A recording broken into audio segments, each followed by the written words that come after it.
Hey everyone, this is Lynn Bartown, and you are listening to the A.P.E.X. Hour on KSUU Thunder 91.1. In this show, you get more personal time with the guests who visit Southern Utah University from all over, learning more about their stories and opinions beyond their presentations on stage.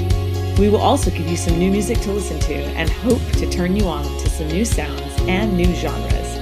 You can find us here every Thursday at 3 p.m. or on the web at scu.edu/apex. But for now, welcome to this week's show here on Thunder 91.1. Hello.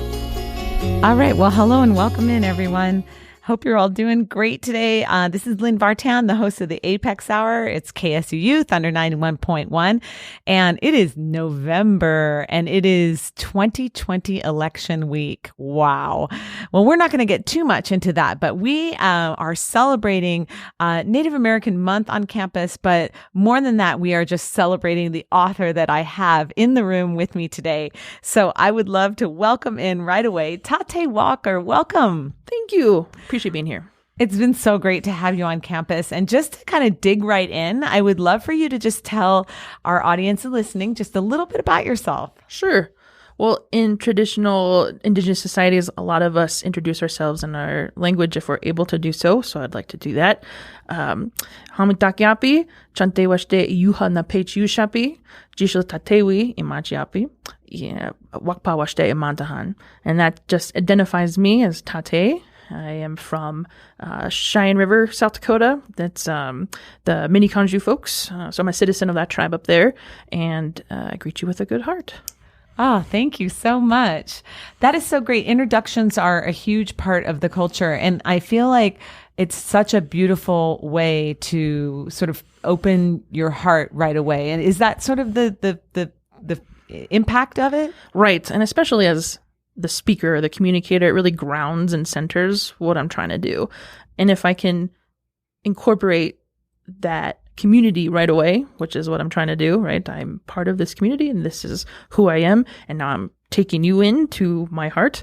I think that really shapes how the messaging comes through. And for me, but also for the audience as well. Wow. Well, thank you for that. I love it.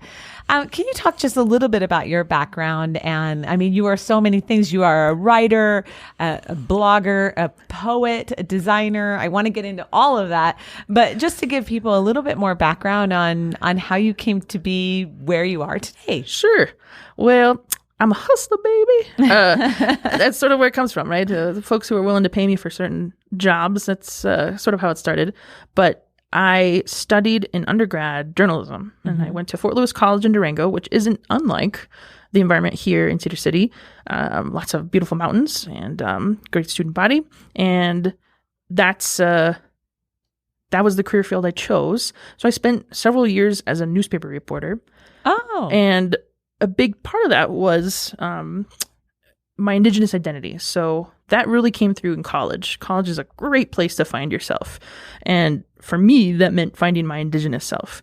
And being part of the journalism crew opened up realms within the Native communities who said, we need storytellers who are like us, who can tell our stories. Because as Native people, we're relegated to like crime sections or like the latest powwow, right? Very surface level stories being told. And that's where I started. And that really got me into, again, that community space. So it wasn't just about telling stories and reporting them. It then became more important to participate in those stories. Yeah. So, and be part of the stories. So that's where sort of the activism kind of comes into play. And I did social service work for Native youth and families in South Dakota. Was also a teacher for a couple of years, middle school teacher. I worked for the ACLU and Head Start. There was just a lot of things, but it all came back to Native community. And that's always sort of led me to the places I've been and the spaces I've been. But writing and storytelling is kind of my vibe. I really enjoy what the written word can do just in terms of like getting out messaging. What is it that you think is so powerful about the written word or such a powerful vehicle for you? Right. And the potential that it presents because, indigenous communities, a lot of us didn't have written language, and there was purpose to that, right? Very much allowed for our histories to be the lessons that we learned from those histories to be evolutionary, right? That could grow with us as a community versus, something that's written down in canon can be misused, right? Mm-hmm. Well, way back then, this was done this way, therefore it must also be done this way now.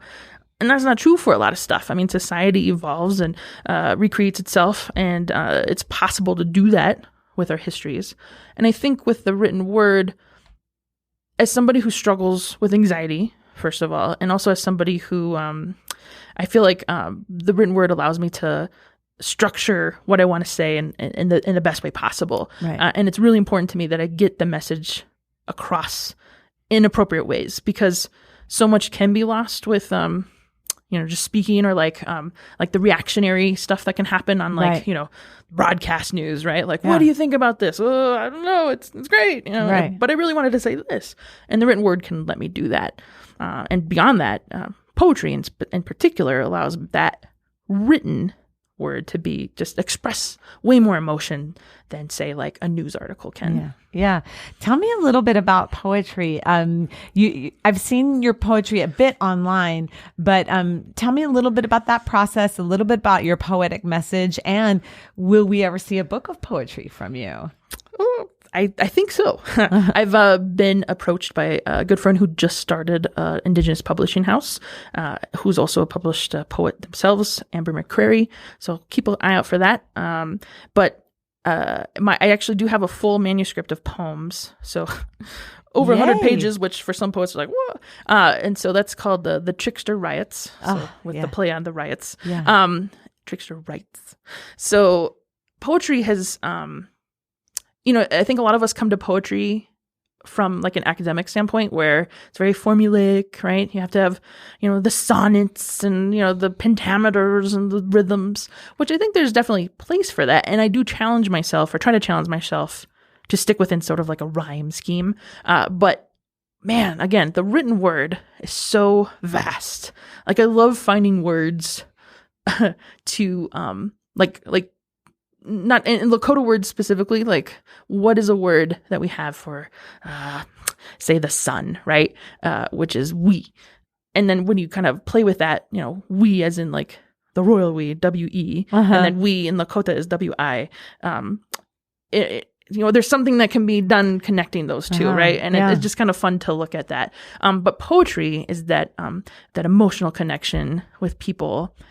It used to be something I did for myself. I definitely had a bad experience with poetry in high school, very much shamed for not following what the teacher set aside for it. And so I internalized that and only had poetry for me.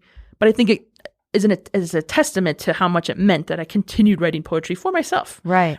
And I liked it. Yeah. And then someone got a hold of it and was like, hey, you should present this. And so my blog had, I think I took on J.K. Rowling in a blog. Yes, but it was a poem. That. Yeah, and it was fun to write, but folks got a hold of it, and beyond that, other poetry that I did in sort of an activist sphere really took hold of folks, and said they wanted me to present it. So there you are. And I was just curious: are there threads of Lakota storytelling and pacing and timing in your poetry? Because when I think of Native American literature or storytelling, I think of it as being very much an oral tradition. And I wonder about, Lakota poetry is not something I'm very familiar with. Do you have inspirations in that? Does that come through in your writing? Is that a part of it? That's a great question. And I think, yes, when you listen to Lakota language, and I think this kind of goes into perhaps other foreign languages, but it's very lyrical. Mm-hmm. Like, there's the purpose and intention behind the words used has a flow, especially when you hear like fluent speakers, and I am not that. But it's beautiful. It's beautiful language, and it takes your entire body to use that language, from your hand motions to the grunts you use and your eye movements, right? All goes into a statement. And so that poetry that comes forth, and I'm blessed to be part of a group out of Pine Ridge. It's called the Center for American Indian Research, and it's so CARNS. we do an exhibit every year on a Lakota topic. So, for instance, we've done A.P.E.X, who's White Buffalo Calf Woman, Wounded Knee, which is a massacre site in South Dakota. We've done some origin stories. And what's cool about it is the curator, who is also Lakota, will take all Lakota artists from like painters or sculptors, so like physical art, and then also poets. I'm part of that poetry piece, and also musicians. And together we take the narrative that's being presented, the story, if you will, and then we each take a section of that and write or create from that. Oh, and that's been going on for cool. years now. And that's sort of how my poems have been published. And if you read my poems, I think the thing that comes across first is they're long, but they're also meant to be performed. And so like the language, how it's spoken, or even just like the timing, of course. One of my poems is kind of revisits a woman who, the story is very patriarchal in how it's told. Like it's about the son and the husband mostly, but it centers around this Lakota woman.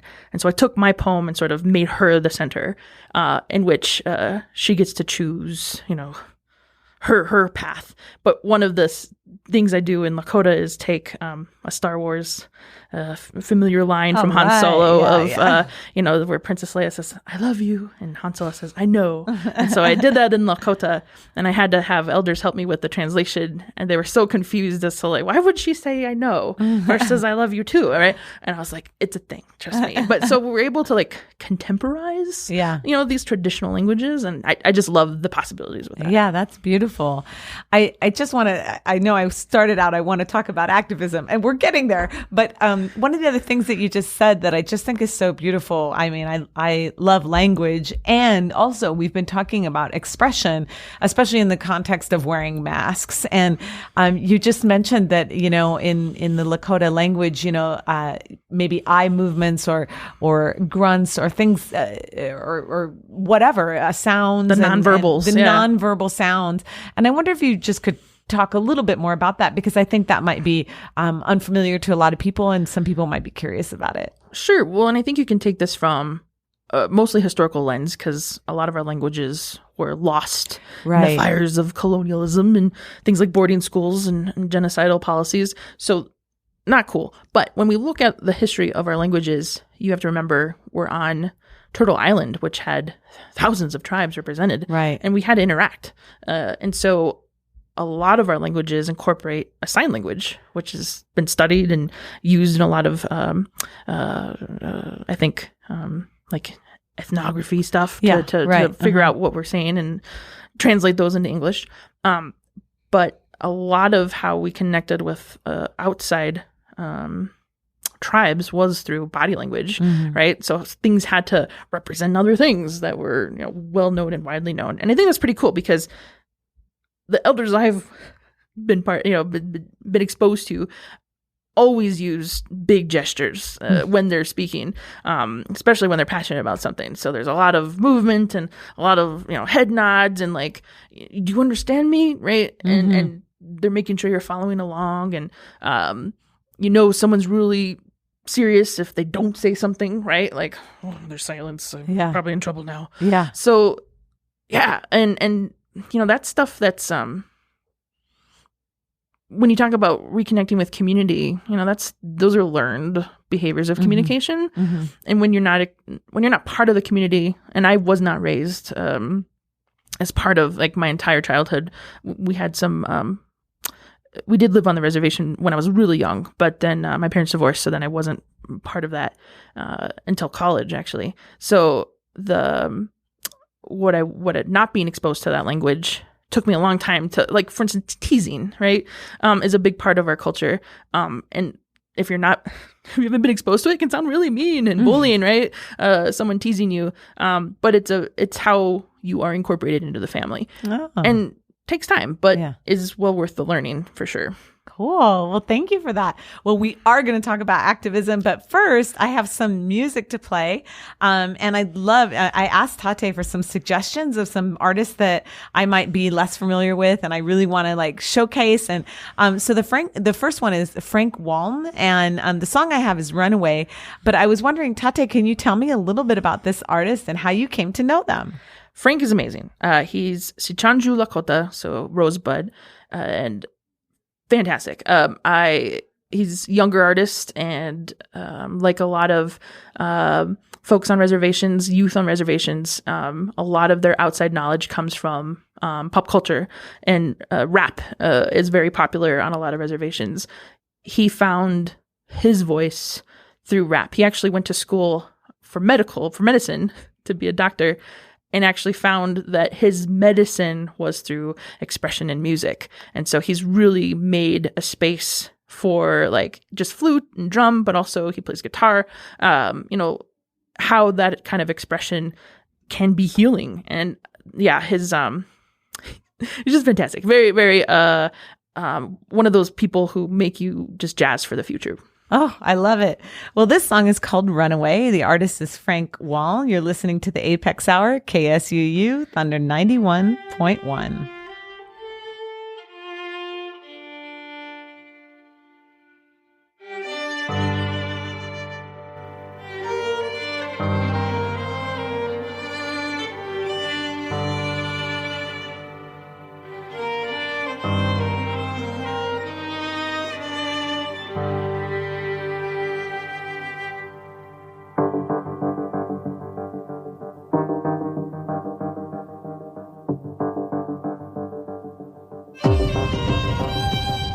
Wanna run.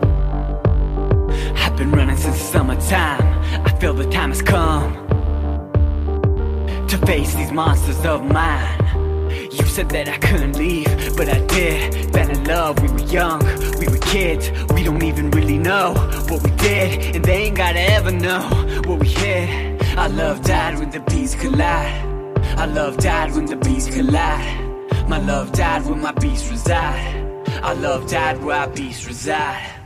Wake up with the blues. Blue skies, take a cruise. This city ain't my home. You left me here alone. Dark skies seem so surreal. I can't tell her how I feel. I can't tell you how I feel. I just wanna run. I've been running since the winter time. My mother called the sun, and I lied and said that I'm fine. What's the use of it? They ain't ready for the truth of it. Drag our hearts through the dirt, cause you love it. Gotta give them what they want, give them what they need. Love is like salt to the wound, let it bleed. Our love died when the beats collide. Our love died when the beats collide. My love died when my beats reside. Our love died where our beats reside. Wake up with the blues. Blue skies, take a cruise. This city ain't my home. You left me here alone. Dark skies seem so surreal. I can't tell her how I feel. I can't tell you how I feel.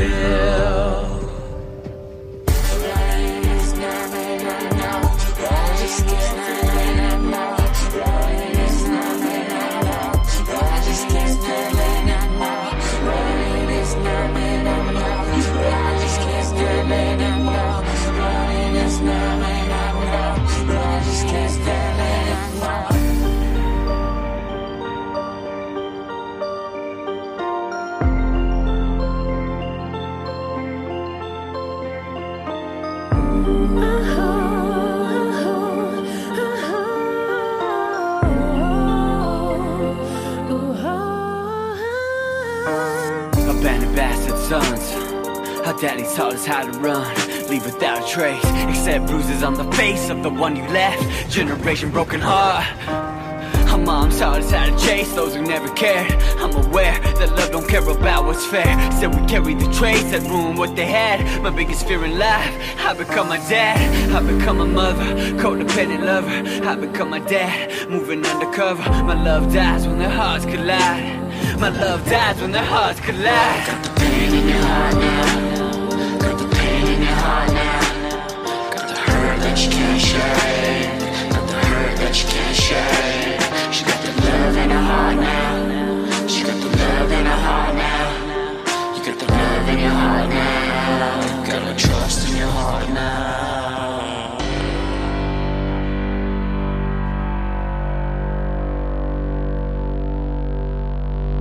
All right. Well, welcome back to the A.P.E.X. Hour, KSU Youth under 91.1. That song was called Runaway. I love that last chord. It's so rich and so deep and so intense. And the artist is Frank Waln, W-A-L-N, if you want to check out more of his music. Also, just a reminder that if anybody's interested in the music that gets played on the A.P.E.X. Hour, you can go to our website, which is scu.edu/APEX, and then click on the podcast button, and you can find the podcast and also a Spotify playlist that's open public Spotify playlist called Played on A.P.E.X. Hour. So this song and many others will be in there. Welcome back into the studio, Taté Walker. Thank you. Loving it. Taté is an author and blogger, communications presence. You've been a poet, designer, all different things. And right now, I would like to ask you, do you identify as an activist? Sure. Is that how you would describe? Because I know people have different relationships to that word. Right. I do identify as activist, but it goes into like that role responsibility piece that's so important within community building that like other people have identified me as that. And so I accept that responsibility, which includes things like, speaking to legislatures about missing and murdered Indigenous women legislation, for instance, or marching alongside, in solidarity with Black Lives Matter, or, making sure, my kids' curriculum is inclusive, or whatever it might be. I think activists can kind of have, like, a lot of folks might use it as like a derogatory thing. Oh, that activist. And as someone who maybe is just doing it for like clout, I would hope folks would know that that's not my intention. And again, goes back to that community building with, it's not for me, right? It's for the people to come. So yeah, and you mentioned some of the topics that you have been, an activist for and about, including Black Lives Matter. But I'd also like to mention a couple of the others. You've been very active in the mascot change movement, and also in the Pipeline Project, I think, as well. So if you were to define true activism, or the best kind of activism, or the activism you would like to see kind of universally right now, what does that look like? What is that definition for you? Great question that I don't have an actual definition for, but it goes back to that community building, because that's the best way I identify myself, especially that indigeneity. I have to be doing and working toward a better Indigenous future. Otherwise, what am I doing it for? And so if the things that I'm pushing don't go back to, the wellness of Indigenous people, I don't feel like that activist title is mine to claim then. But this also goes into, say, my role as Two-Spirit. So that's... could you define... Yeah. I mean, I think a lot of people know, but a lot of people don't know also. So Two-Spirit is often seen as sort of an umbrella term for Indigenous folks who identify within the LGBTQ++ spectrum, which isn't necessarily wrong, but it's also not the full picture. Without getting too much into the history, a lot of Indigenous folks who are LGBTQ will say they're Two-Spirit, but just as many folks who are Indigenous folks who are LGBTQ do not identify as Two-Spirit. A lot of it's, of course, dependent on the tribal community they come from. We're not monolithic, so not everybody, addresses or identifies the same way. Within my community, Two-Spirit is a role and title that you're given, right? That you earn. Right.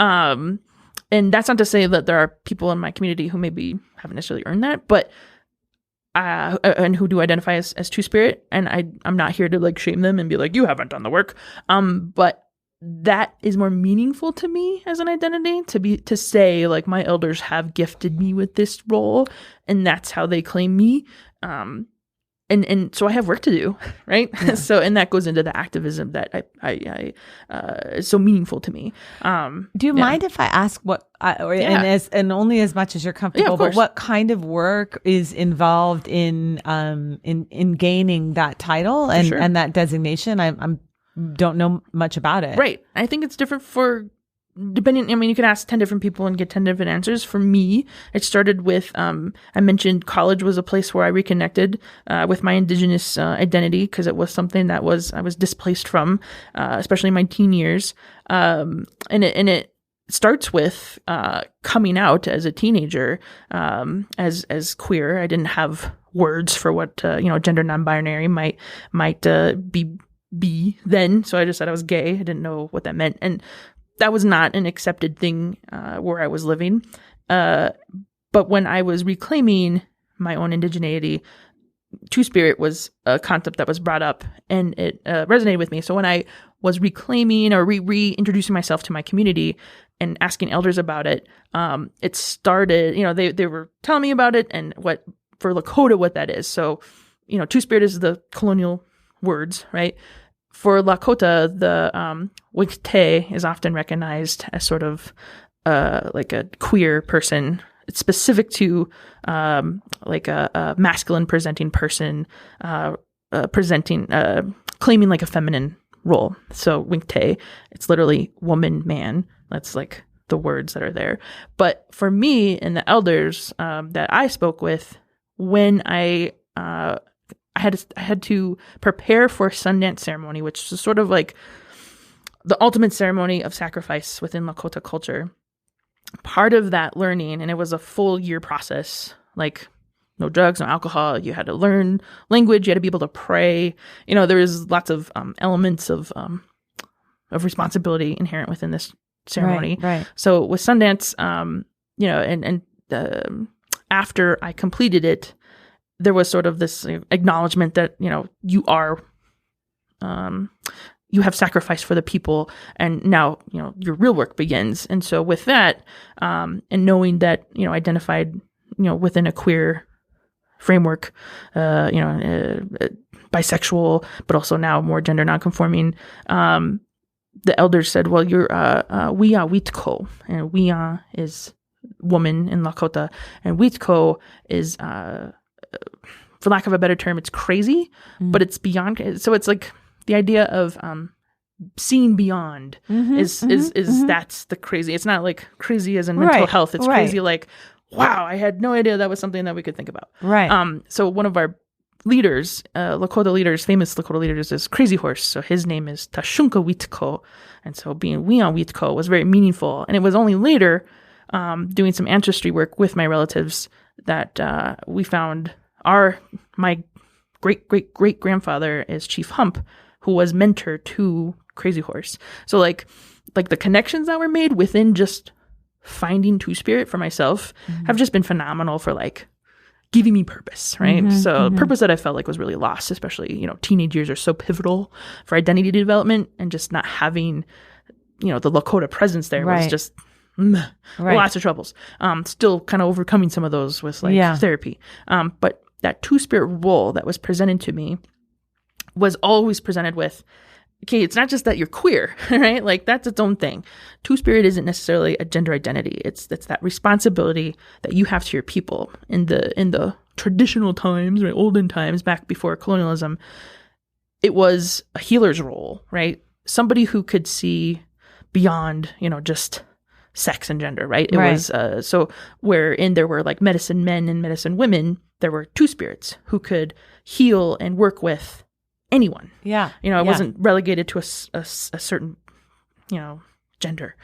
And I think that's pretty cool, because there were also leaders and warriors who incorporated, this Two-Spirit responsibility, and then were treated with this honorific. And I think that's pretty beautiful. Yeah, it's really enlightening. I mean, and I don't know if the tribes are similar in that, but at least in what you're saying about the Lakota culture, that's very, it's just at a higher level in terms of, seeing the queer community is as just having this power. It's really beautiful. And of course, that's not to say that we don't have homophobia, transphobia in our communities. That genocide and assimilation in boarding schools really messed with our understandings of things like Two-Spirit.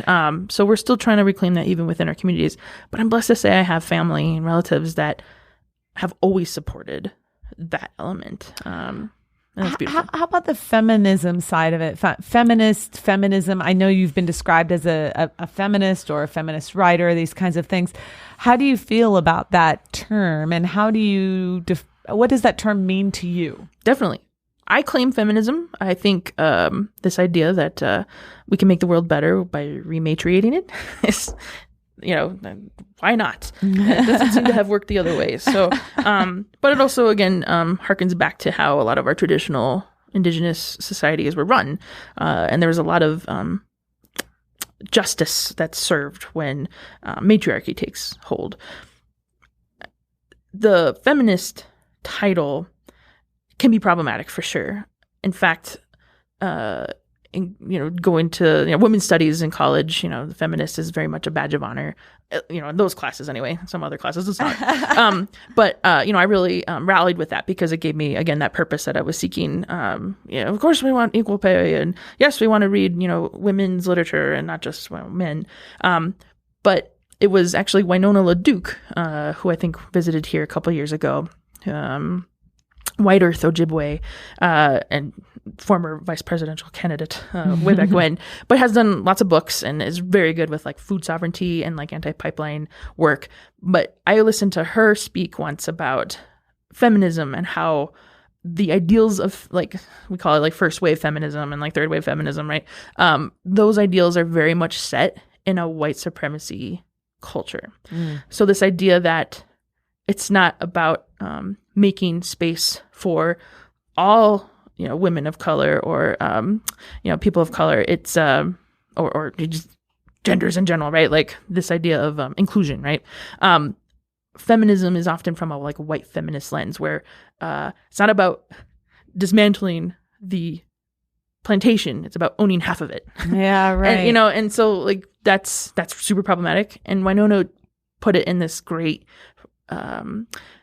way of saying, in the mid-century 1900s, the feminist movement was like anti work or like we wanted to move away from like farming or agriculture or like it made the idea of dirt dirty or like morally wrong and bad, right? Like, oh, you can have it all. You need to have these products and you can, be a working woman and, wear the clothes and have the job, whatever. You don't have to have kids. Make sure that, not make sure, but like you don't have to be the caregiver, right? And it sort of put these like negative spins on things that were very traditional, like wellness roles for women, for indigenous women anyway.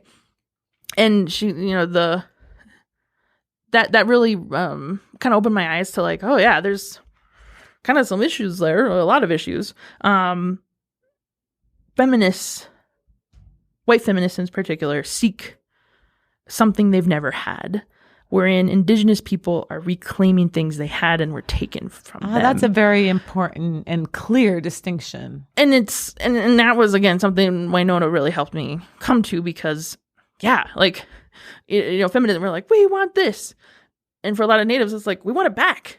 Like we had this. And that distinction is often left out because, when we talk about like equal pay, we're like, oh, we want to, we're on 70 cents on the dollar, so we need that extra 30 cents. And, Native women are like, we're like, we need extra 80 cents before we become even remotely, equitable in that pay scheme. Yeah. So like, and where does that come in? So cool, I do identify as feminist as long as the inclusive feminism is in there, a la Kimberly Crenshaw. But yeah, I think there's definitely space for indigenous issues within feminism as long as that space is made. And, so Fierce, the essays by and about dauntless women, which is for sale now in your bookstore. That's right. We have it in our bookstore. It's available online. And your essay in there is awesome. And I talk a lot about that. So if you're interested in learning more about indigenous feminism, I do approach a lot of the things that I care about activism-wise, everything from, say, pipelines to mascots, or even missing and murdered indigenous women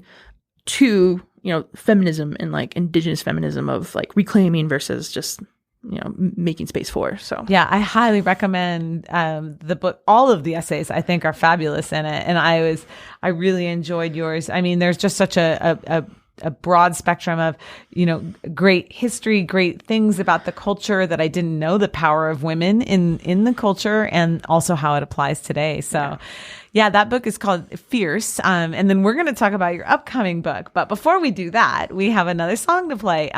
So you gave me also the Land Back by A Tribe Called Red. And why did you include that one in our list of listening for today? So I think it goes to the theme of my topic today when I was presenting for the A.P.E.X. event about land acknowledgement and how those can be very useful for institutions of higher learning, especially when it comes to the visibility of your Indigenous students. Land Back by A Tribe Called Red, which is a Indigenous group out of Canada. I want to say Cree, but I'm not sure, so I'm not going to put the tribal name on it. But they do some awesome, just like digital beats, but they often incorporate like actual powwow groups or drum groups or singers into their work, and always have a message to it. Land Back is sort of a new. It's not new. We've been wanting our land back for a long time, many hundreds of years. But this idea of land back is sort of new. They've been hashtagging it for the last year or so as a way to put teeth into things like land acknowledgements. And if you've ever seen things like, we acknowledge the people of these lands, the Paiute people, for instance, of these lands and their contributions, past and present. And it usually ends there.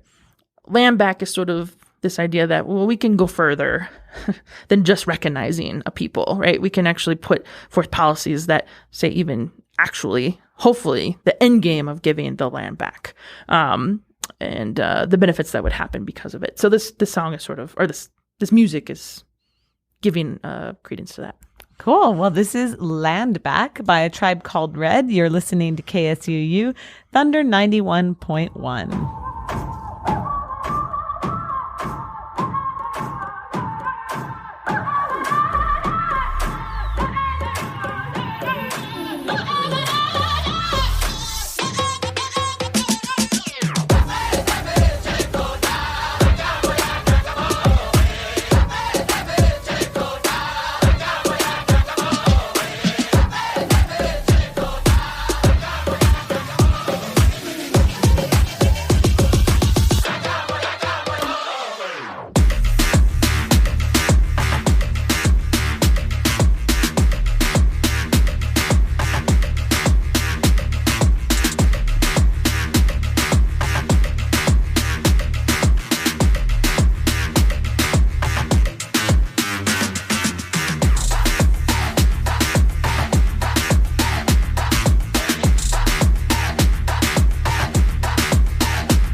All right. Well, welcome back to the Apex Hour. That was Land Back by A Tribe Called Red.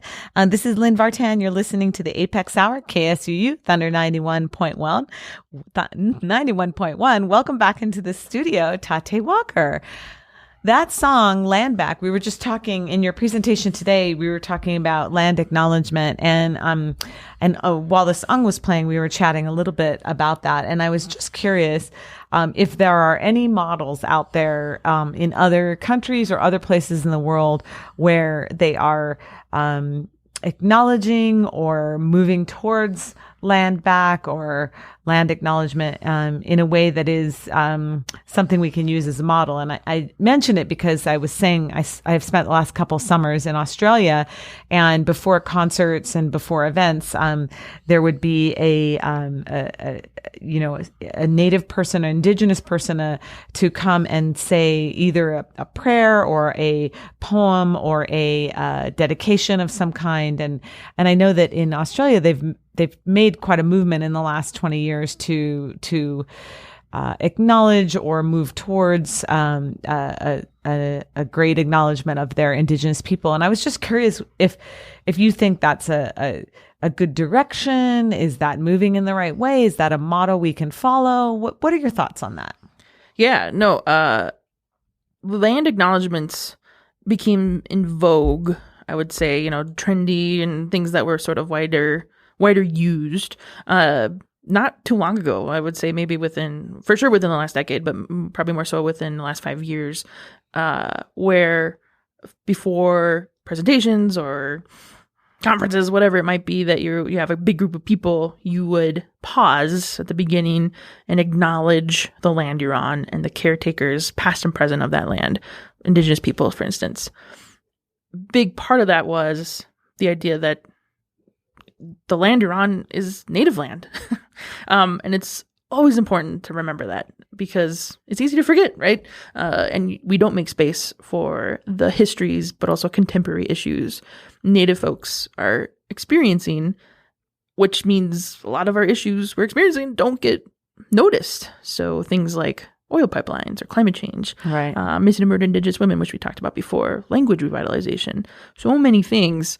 And just by having a small statement at the beginning of presentations, concerts, whatever it might be, sort of grounds the work. Yeah. Kind of akin to a prayer. I would say it's different from a prayer, but and you mentioned who does it right, and I think the experiences you had in Australia are fantastic. I think Australia has done a lot in terms of its reconciliation with the Indigenous people there, and that's no more apparent than, say, the government system. I mean, I think it was New Zealand actually, though, that just elected one of their parliament folks is a matriarch from Maori tribe. Yeah, and that's fantastic. We need that, and we're not super there yet here. I mean, we have some representatives now who've been elected. I think we have, if I'm not mistaken, and I don't want to be mistaken here, but I know the representation we have now in Congress, both Senate and House, is better than it's ever been. Yeah, which is sad because it's still when you look at right. the seats that are there, and then you put dots over the ones that are native, it's still pretty dismal. But at least it's something, right? Right. Which is sort of the land acknowledgements, right? It's not where we want to be, but it's something. Is that something you'd like to see? If you could make one quick change. I mean, I know it sounds so pedestrian to say, quick change that would have an impact, is something like having some sort of a dedication or benediction at any public event. I know it had an impact on me when I was witnessing it. I wonder, is that if you could do one quick and easy thing to forward the cause, do you think it's a great starting point? And something that in my conversation today, I really wanted to hit home with is that it's not enough just to do a recognition, right? There are Indigenous people here. They've been here. They're still here. Thank you. Okay, great start. Yeah. We have to put some teeth behind it. And that's sort of been the conversation in Indigenous communities, where we have these sort of toothless land acknowledgements of just like, okay, well, what are you going to do with that, right? It's not enough to just be like, look, there's Native people. Like, we know that. We're indigenous. We could have told you that without the acknowledgement. But what's better is when we can put some oomph behind it. And that's not hard to do either. You mentioned, have you seen examples? I'm part of a Two-Spirit powwow planning committee in Phoenix. And one of our land acknowledgement incorporates, we don't have gendered dances or bathrooms, restrooms, like everything is sort of, you make the space for yourself because that's how you identify. Right. Which is great because there are still powwows that are like, nope, this is a men's only dance or this is a woman's only dance. We're not going to let you dance in it if you don't identify as one of those. Or even if you do, we're going to make sure that whatever is underneath is proven. And it's like, what? Like that was not a thing back then. How traditional are you when you put those gender binaries on us? So anyway, so this powwow and our land acknowledgement is front and center. It's posted, it's printed, and it's always said, of course. But it's so great because the kids that are there, which usually is the majority of our audience is younger people, are seeing what's sort of stereotypically, the quintessential Native experience is powwow. But so gender inclusive that, something we in my generation and beyond never really saw, I think is just kind of magical. And then to have it printed and posted, you can dance where you feel like you want to dance, right? Cool.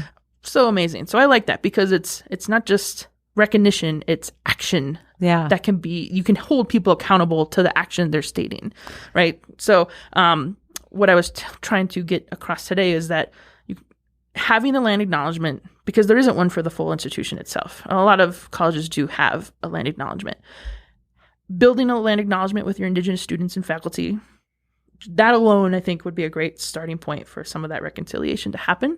But making sure that land acknowledgement also includes the kind of teeth I'm talking about, the accountability measures, the action items, things like we will try to increase Native enrollment, or we will try to incorporate more Indigenous thought thinkers into our curriculums, right?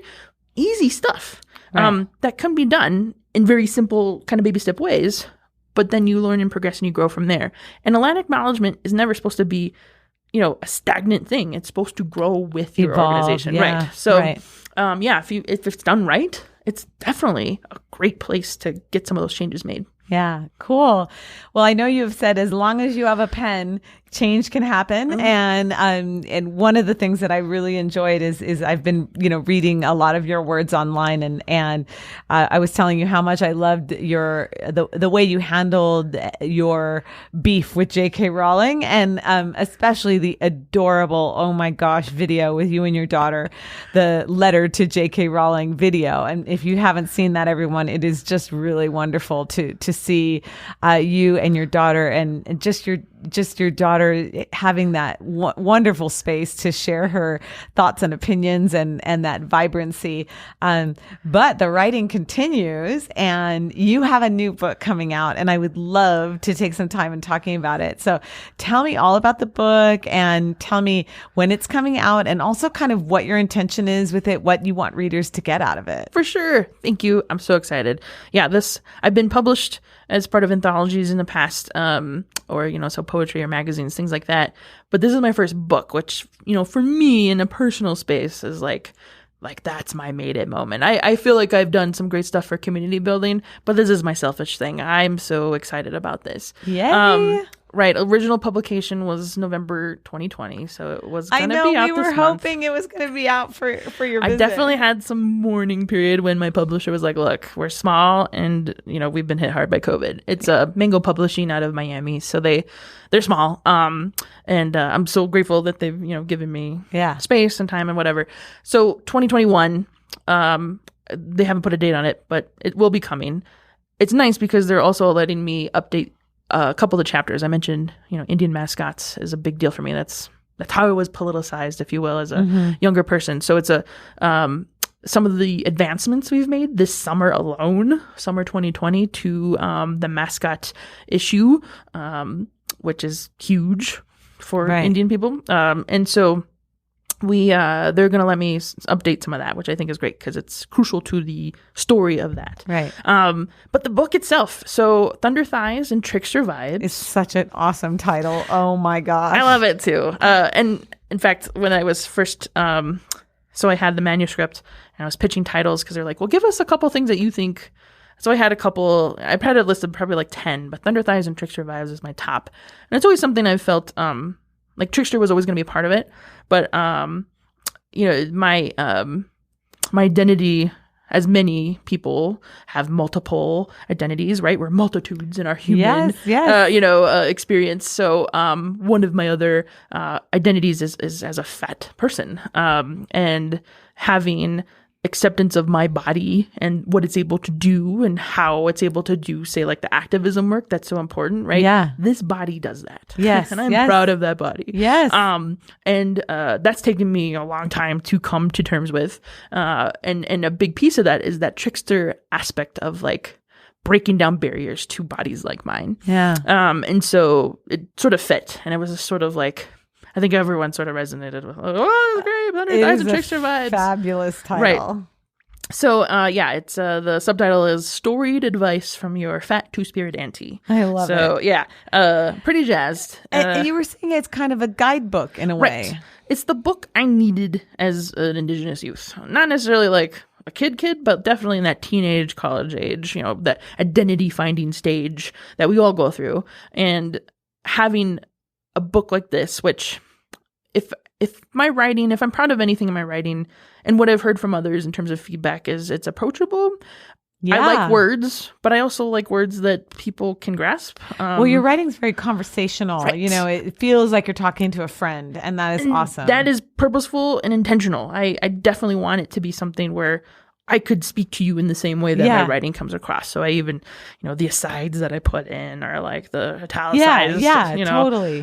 Those come through, and I think it works. So, I do try to make it accessible. Put my kid through some of the chapters. How did that sound? Mm-hmm. But it's looking at how to reincorporate the philosophy of Mitake Oyasin, which in Lakota is recognition that we're all related. Mm-hmm. It has various translations, but that's just the general concept is we're all related, and not we as in humans, but we as in everything, non-human entities, which includes land, which includes animals and the plants, and of course people too. But I mean, as we learn to explore the cosmos, that too. Yeah, the stories are relatives, and so how do we reincorporate that philosophy to today's framework? And so I use the things that I'm most passionate about, the activism, if you will, everything from, say, food sovereignty to mascots, to even just Indigenous motherhood and what that looks like, especially if you don't live on a reservation, right? Or you're disconnected in some way. How do you do that? How do you incorporate being a good relative within all those, again, different identity spheres that we inhabit? And we should say that though you do, in a way, you intended as a guidebook for the book you needed. I mean, these kinds of topics. I mean, I've read on your blog about you writing about parenting, and I mean, it resonates all over. I mean, and so it's certainly anybody could read it. I mean, that's the hope, of course. I mean, I do want it to get out there, but it is important to me that my audience is, again, those Indigenous young people who wouldn't have that, right?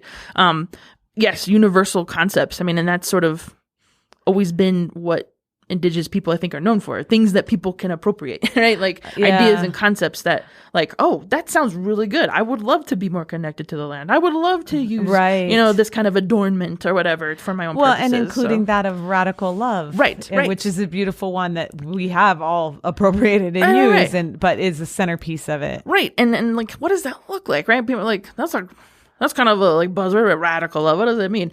It's literally like, the simplest form of love is like making your daily practice ceremonial. So we tend to think of ceremony, especially within Indigenous communities, as there's a lot of gatekeepers to that. I mean, and even with non-Native communities, the gatekeepers of ceremony, you're not enough of something, and so you therefore can't participate. And that's just BS, right? Yeah. And so if we can turn, if radical love can be ceremonial in your daily practice, so, caring for your land or caring for your relatives, wearing a mask, right? Like how much better could our world be if we incorporated some of those just basic ideas into our daily lives. And again, it's not about you. It's about the relatives you're making and connecting with. Well, that is such a beautiful sentiment to kind of bring our time to a close. But I have one last fun question that I ask everyone. And the question is, what's turning you on this week? And it could be anything. It doesn't have to be academic or anything like that. It could be a TV show. It could be a movie. It could be a comic book. It could be a book. It could be your favorite lipstick. It could be, and we've had it, it runs the gamut. So it's just kind of a fun sort of off the cuff extra thing for people to know, just something extra about you. So Taté Walker, what is turning you on this week? Dang, I love that. It's so like, oh, let's turn me on. There's the rule books I'm looking at that's like prohibitive language of sexual content. So I'll take that in its philosophical format. The native vote is really turning me on this week. Yes. Oh. As someone who lives in Occupy space in Arizona, we have traditionally been a very conservative state. And regardless of what your politics are, that conservatism has translated to really harmful things for Indian country. And that's not okay, right? So regardless of what your partisanship is, the fact of the matter is harm is being done to Indigenous communities and has been done. We have put out all the stops to get the native vote out. And I am so proud that we have, regardless of how the state turns, and we're still counting ballots, the fact that we had some of the best voter turnout for Indian country is just, it gives me chills because we've got power, right? Even though there's some media corporations that would call our demographic something else. Yes, right. That's it's a joke if you've seen that. Mistake, That's sort of expected, I think, for a lot of Indigenous people. Like, well, they don't really see us. And again, where the land acknowledgement could come into play as a beneficial thing. But with the native turnout, we see that we've got some of that power.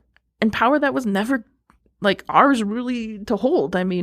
When everybody else had citizenship and the voting rights, even 1924 was when we were given citizenship in the United States. And it wasn't until, here in Utah, when I was looking up some research here, it wasn't until like the 60s that tribes here in Utah actually had the full-fledged right to vote. Yeah. And so many barriers are put into place against natives to vote that to have the turnout we did, totally turning me on. Great. Oh my gosh. Well, thank you for sharing that. And thank you for spending this hour with me. It's been such a pleasure. And the Fierce is the book that you can find Taté's writing. And of course, also online as well. Your website is jtatewalker.com. Awesome. And all of her writing is accessible through there.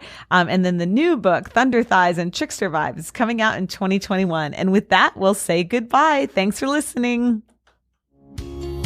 Thanks so much for listening to the A.P.E.X. Hour here on KSUU Thunder 91.1. Come find us again next Thursday at 3 p.m. for more conversations with the visiting guests at Southern Utah University and new music to discover for your next playlist. And in the meantime, we would love to see you at our events on campus. To find out more, check out suu.edu/APEX. Until next week, this is Lynn Vartan saying goodbye from the A.P.E.X. Hour here on Thunder 91.1.